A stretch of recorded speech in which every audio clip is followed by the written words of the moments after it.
এতিয়া বাজিছে ৰাতিপুৱা 3:30 আৰু আমি চব উঠি মুখ হাত ধুই নিজৰ নিজৰ প্ৰয়োজনীয় বস্তুবিলাক এটা এটা বেগত ভৰালোঁ আৰু বাকীবিলাক আমি চুটকেছত ভৰাই গৌৰীকুণ্ডত ৰাখি থ'ম।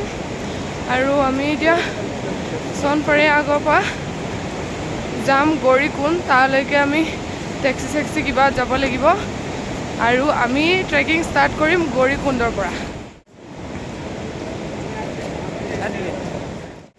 আমি পালোহি গৌৰীকুণ্ডৰ পাৰ্কিং আৰু আমি ইয়াৰ পৰাই ফুড ট্ৰেক ষ্টাৰ্ট কৰিব লাগিব। ৰ'ব গেটখন আপোনালোকক দেখাই আছোঁ।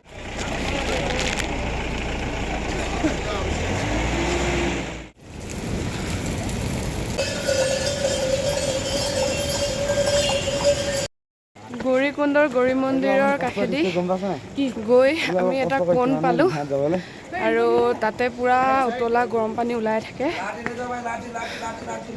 তাতে আমি গা পা ধুই ধুনীয়াকৈ কাপোৰ চাপোৰ চেঞ্জ কৰি চুৱেটাৰ টুৱেটাৰ ভালকৈ পিন্ধি ল'লোঁ।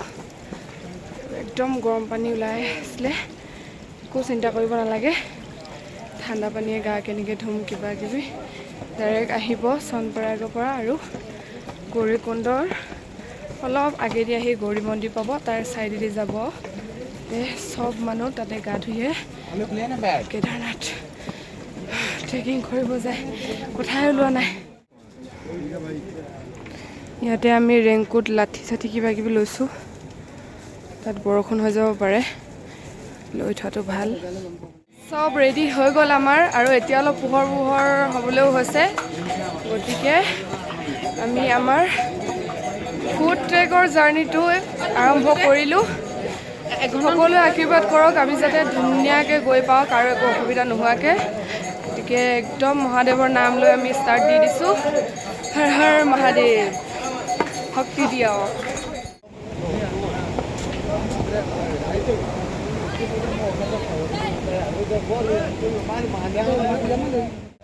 প্ৰায় পোহৰ অৱস্থা, এইফালে ঝৰ্ণা বৈ আছে চাওক, চুলি তুলি অৱস্থা নাই।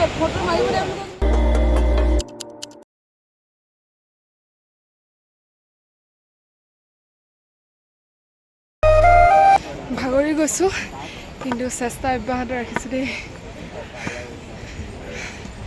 এইখিনিত অলপ গছ গছনি ঘনকৈ দেখিছোঁ, চাব পাৰে। এতিয়া আমি ইমান ওপৰেদি যাব লাগিব।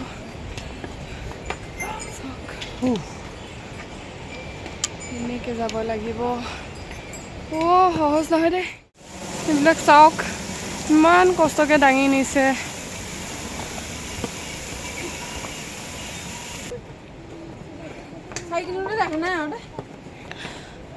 ইয়াতে বহি পানী চানী অলপ খাই লৈছোঁ।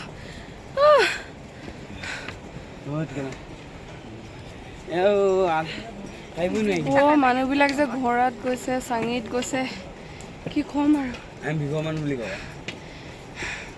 ইমান সহজে ভগৱানক পাব পাৰি নেকি? অলপ কষ্ট কৰিবই লাগিব। এইবিলাক চাওক অকণমান চিৰি পানী বংটো বহুত।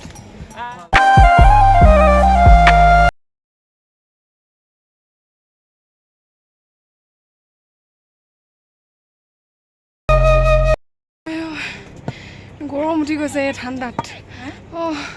ইমান ভাগৰ লাগিছে। মোৰ পাছফালে দুটা থাকি আহিল আৰু আগফালে দুটা গ'ল, মই মাজতে। বৰফৰ পাহাৰখন দেখিলোঁ চাওক। এইফালৰ পৰা ফ'কাছ কৰা নাই কেলে? ৰ'ব মই বেক কেমেৰা কৰি দেখাই আছোঁ। সেইখন দেখিছে, বৰফৰ পাহাৰ দেখিলোঁ। মাই গড, ইমান ভাল লাগিছে। ৰ'দটো ওলাইছে সেইফালে।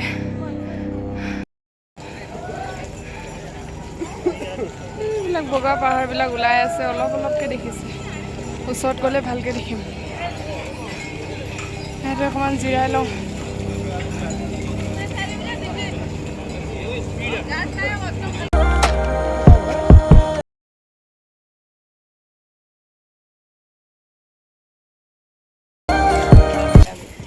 আমি খাব লৈছোঁ 50 টকীয়া মেগী।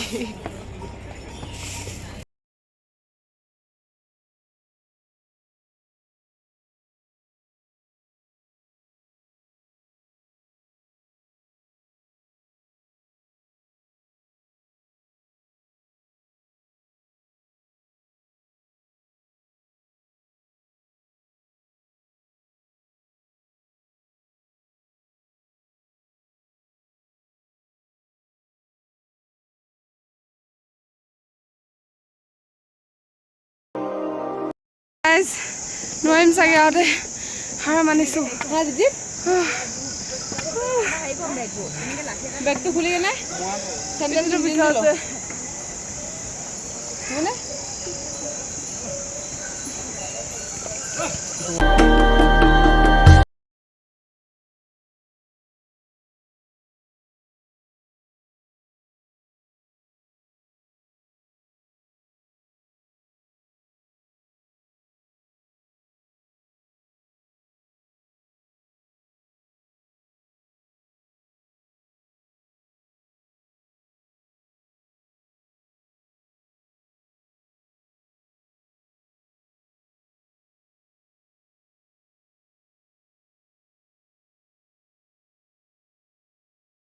কমকৈ কাঢ়িছোঁ আৰু জিৰাইছোঁ বেছি অকল য'ত হ'লেও ৰৈ আছোঁ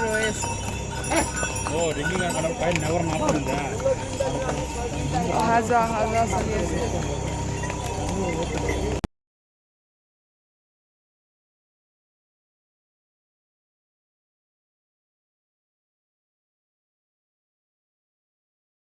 ধুনীয়াকৈ পানীবিলাক বৈ আছে ইয়াৰ পৰা যাবই মন যোৱা নাই চাই থাকোঁ লাগিছে যাবতো লাগিবই চবেই মোক এৰি গুচি গ'ল ময়ো যাওঁ আৰু দৌৰোঁ কথা ক'ব পৰা নাই আৰু এটা কথা ইয়াত কি জানে আমি এতিয়া ৰাস্তাত গ'লে যেনেকৈ পাছফালে গাড়ী আহিছে নেকি আগফালে পাছফালে চাব লগা হয় আৰু এইটো ৰাস্তাত কি হৈছে আমি ঘোঁৰা আহিছে নেকি চাই থাকিবলগীয়া হয় পাছফালে আগফালে নহ'লে খুন্দিয়াই থৈ গুচি যাব আৰু গোটেই ৰাস্তাটো ঘোঁৰা গোবৰ হৈ থাকিব আৰু পূৰা তাৰপৰা দুৰ্গন্ধ ওলাই থাকে এইখিনি বাৰু অলপ ভালেই দেখিছোঁ বাকী আমি প্ৰথম যোনখিনি আহিছিলোঁ তাততো পূৰা ঘোঁৰা গোবৰ আছিলে ওলাই থাকে হৰ হৰ মহাদেৱ চাওক ইমান ধুনীয়া লাগিছে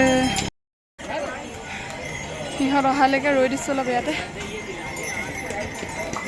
অকলে যাবও বেয়া লাগিছে বিৰাট কষ্ট পাইছোঁ দেই সাধাৰণ পাহাৰ এখন বগাই নোপোৱাজনীয়ে ইয়াত আহি হিমালয় পৰ্বত বগাই আছোঁহি পূৰা পিঠি বিষ লাগিছে কেইদিনলৈকে বিচনাত পৰিব লাগিব ঠিক নাই এতিয়া সময় হৈছে 11:53 আৰু আমাৰ আৰু 7 কিলোমিটাৰমান যাবলৈ বাকী আছেই নোৱাৰিছোঁ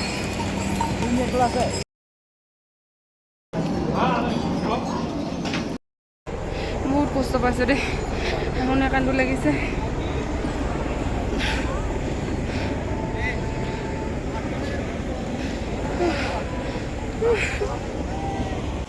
আমি শিৱসাগৰৰ মানুহ লগ পালোঁ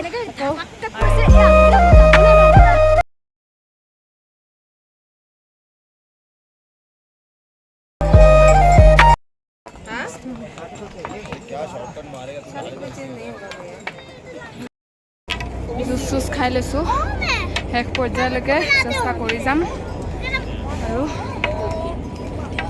গৈহে এৰিম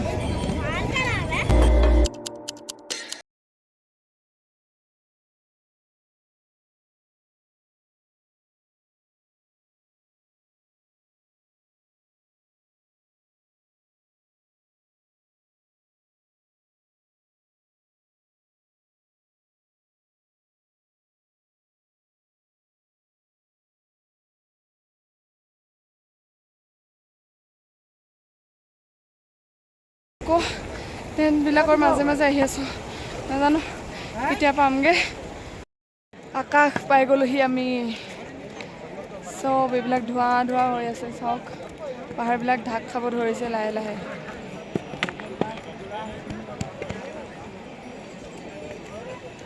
কেতিয়া পামগৈ আজি চাব নাপাম চাগে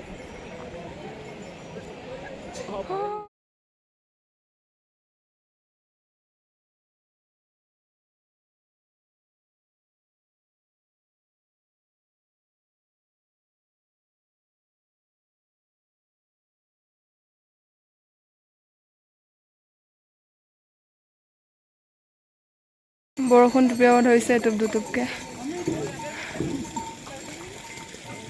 চবফালে বগা বগা হৈ গ'ল একো দেখি নাপায় এতিয়া গৈ আছোঁ টেণ্ট বিচাৰি আমাৰ তিনিটা একেলগে লগে আহোঁ মই অকণমান পিছত থাকোঁ ইহঁত দুটাতকৈ আৰু বাকী ইহঁত দুজনীতো ক'ত থাকি আহে পাত্তা নাই যোৱাকালি আমাৰ যাত্ৰাটো শেষ নহ'লেই আৰু প্ৰায় গধূলি 5মান বজাত ইয়াতে বৰষুণ দিবলৈ ষ্টাৰ্ট হ'ল আৰু বাহঁতেও যাব নোৱাৰোঁ বুলি ক'লে আমাৰ মানুহবিলাকৰ অৱস্থা ইমান ভাল নাছিল আৰু ইয়াতে বহুত ঠাণ্ডা পৰিছিল পূৰা কুঁৱলী হৈ গ'ল একো নেদেখা হৈ গ'ল আমিও ভাবিলোঁ নাযাওঁ আৰু অহা কাইলৈ যাম বুলি সেইকাৰণে যোৱাকালি বাকীখিনি নগ'লোঁ আৰু 3-4 কিলোমিটাৰমান আছে ডাইৰেক্ট আমি কেদাৰনাথ ধাম পাবলৈ আৰু তাৰ পাছতে আমি টেণ্ট চেণ্ট বিচাৰিলোঁ ইয়াতে এটা টেণ্ট পালোঁ সেইটো আমাৰ টেণ্ট তাৰপিছত ইয়াতে আমি গোটেই ৰাতিটো কটালোঁ আৰু এতিয়া গা চাবিলাক অলপ ভাল পাইছোঁ বিষ চিকবিলাকো ভাল হৈছে বাকীখিনি আজি যাম এতিয়া ৰাতিপুৱা 7 বাজিছে আৰু আমি চবে উঠিলোঁ কিন্তু ইয়াতে ব্ৰাছ কৰিবলৈ এতিয়া বৰ্তমান পানী নাই দোকানীজনক সুধিলোঁ তেওঁ ক'লে অলপ সময় ৰৈ দিয়ক আধা ঘণ্টামান তাৰপিছত আহি যাব সেইকাৰণে ৰৈ আছোঁ আৰু ৰাতি যিমান ঠাণ্ডা হৈছিল এতিয়া ইমান ঠাণ্ডা নাই হোৱা হ'লেও হাত চাতবিলাক ওলাই থাকিলে একদম ঠেটুৱা লাগি যায় পানী চানী চুবলৈ ইয়াতো গা ধোৱাটো অসম্ভৱ বুলিয়ে ভাবিছোঁ আৰু কি হয় নাজানো অলপ ৰৈ আছোঁ বাকী উৎচুতবিলাক একদম শুকাই গৈছে ফাটি ফাটি গৈছে চাওঁ পানী কেতিয়া আহে তাৰপিছত ব্ৰাছ চাছ কৰি আমি আকৌ ওলাই মেলি আকৌ আমি যাত্ৰা আৰম্ভ কৰিম তাৰপাছত ইয়াতে আমি উঠি ইমান ধুনীয়া ভিউ দেখিছোঁ নহয় অকণমান দেখাইছোঁ এইফালে বৰফৰ এইফালে চাওক আমি উঠিয়েই বৰফৰ পাহাৰখন দেখিছোঁ ৰাতিপুৱা শুই উঠিয়ে যদি এনেকুৱা ভিউ এটা পাওঁ মন চন একদম শান্তি লাগি যায় মানে কি ক'ম আৰু এইখিনি দেখিছে আৰু আমি এইফালে এনেকেদি গৈ গৈ গৈ এই পাহাৰখনৰ ইপাৰে মানে আমি কেদাৰনাথ ধামটো পাম আৰু ইমানখিনিমান গ'লে চাগে আমি তাৰ গেটখন দেখা পামেই চাগে বাকী একেবাৰে ওচৰতে আছোঁ খালি এনেকৈ ঘূৰি যাব লাগে কাৰণে এই পাহাৰখনৰ ইপাৰে দেখিম আমি আকৌ ওলালোঁ বৰফৰ পাহাৰখন একেবাৰে ওচৰ পামগৈ এতিয়া আমি ইমান ধুনীয়া চাওকচোন পাহাৰখন যে চালে চাই থাকিব মন যায় এইবিলাক বহুত বস্তু নোৱাৰিছোঁ আৰু 1 কিলোমিটাৰ বাকী আছে দেই ৰাইজসকল হৰ হৰ মহাদেৱ পামগৈ আৰু এতিয়া গৈ আমাৰ সুখৰ একদম সীমা নাইকিয়া হ'ব জল্দি পাওঁগৈ আৰু অকলে অকলে আহি বহুত আগৰ পালোহি আৰু সিহঁত 4টা মোতকৈ পিছত আছে আৰু মই আহি দূৰৰ পৰা ইয়াত মন্দিৰো দেখা পালোঁ ৰ'ব মই বেক কেমেৰা কৰি দেখাই দিছোঁ ইয়াত আছে চাওক এইটো দেখিছেনে আৰু অলপ আগলৈ গৈ থাকোঁ তাৰপাছত ধুনীয়াকৈ দেখাই দিম দেই ইয়াৰ পৰা মোবাইলটোৱে ব্যৱহাৰ কৰিব পৰা নাই তাতে এখন ব্ৰিজ আছে ব্ৰিজখন পাৰ কৰিব লাগিব মানুহ একদম পোকৰ নিচিনা হৈ আছে ইমান মানুহ এতিয়াহে মনটো অলপ ভাল লাগিছে আৰু এতিয়া খোজকাঢ়িও ভাল পাইছোঁ দেই একদম দূৰৰ পৰা মন্দিৰটো চাই চাই গৈ আছোঁ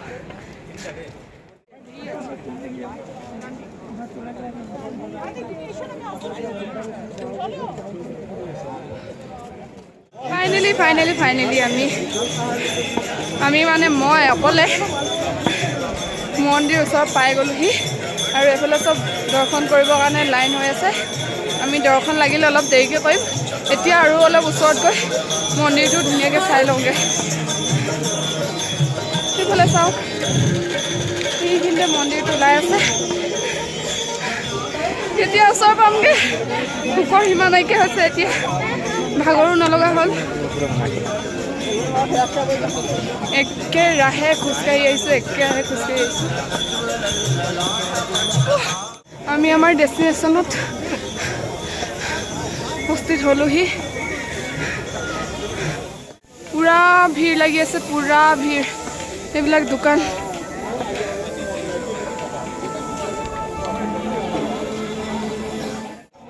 চাওক একেবাৰে ওচৰ পালোহি ফাইনেলি আমি পালোহি আমাৰ ডেষ্টিনেশ্যনত আমি কেদাৰনাথ ধাম পাই গ'লোহি আৰু ইয়াৰ পাছত আমি কি কৰোঁ সেইটো নেক্সট পাৰ্টত দেখাম আৰু এইটো পাৰ্টত যদি দিবলৈ হয় ব্লগটো বহুত দীঘল হৈ যাব গতিকে এইটো ভিডিঅ' ইমানখিনিতে সামৰণি মাৰিছোঁ